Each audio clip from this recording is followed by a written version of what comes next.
എത്ര നല്ല മനുഷ്യനാ ഈ ഗഫൂർക്ക.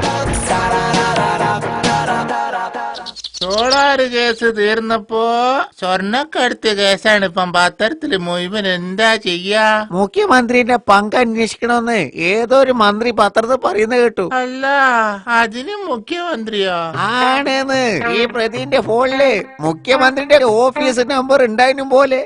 ഇത് നല്ല തമാശ. എന്റെ ഫോണില് തൊട്ടപ്പുറത്തെ പോലീസ് സ്റ്റേഷനിലെ നമ്പർ ഉണ്ടെന്ന് വിചാരിച്ച് ഞാൻ ചെയ്യുന്ന എല്ലാ കാര്യത്തിലും ഓർക്ക് പങ്കിട്ടെന്ന് പറയാൻ പറ്റുമെന്ന്?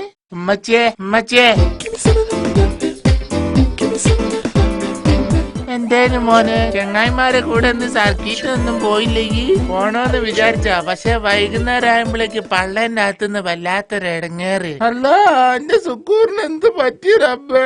ഉമ്മ ബേജാറാവണ്ടാന്ന്. അത് വിശന്നിട്ടുള്ള വയറുവേദനേന്. അപ്പൊ വിചാരിച്ച് ഇവിടെ വന്ന് പള്ള നിറച്ച് എന്തെങ്കിലും വാരി മിണുങ്ങിയിട്ട് സർക്കിട്ടിന് പോവാന്ന്. ഓന്റെ ഹലാക്കിന്റെ വിശപ്പ് തന്നെ. പിന്നെ അമ്മ, എനിക്കൊരു കാര്യം പറയാനുണ്ട്. നമുക്കൊരു കല്യാണം കഴിക്കണം അമ്മ. കല്യാണം കഴിക്കാനോ? പോടാ ചെറുക്കാടുന്ന്. ഒരു കല്യാണ ചെക്കൻ വന്നിന്. അത് എന്നോട് ഡോക്ടർ പറഞ്ഞതാ. കല്യാണം കഴിക്കാനോ? അതമ്മ.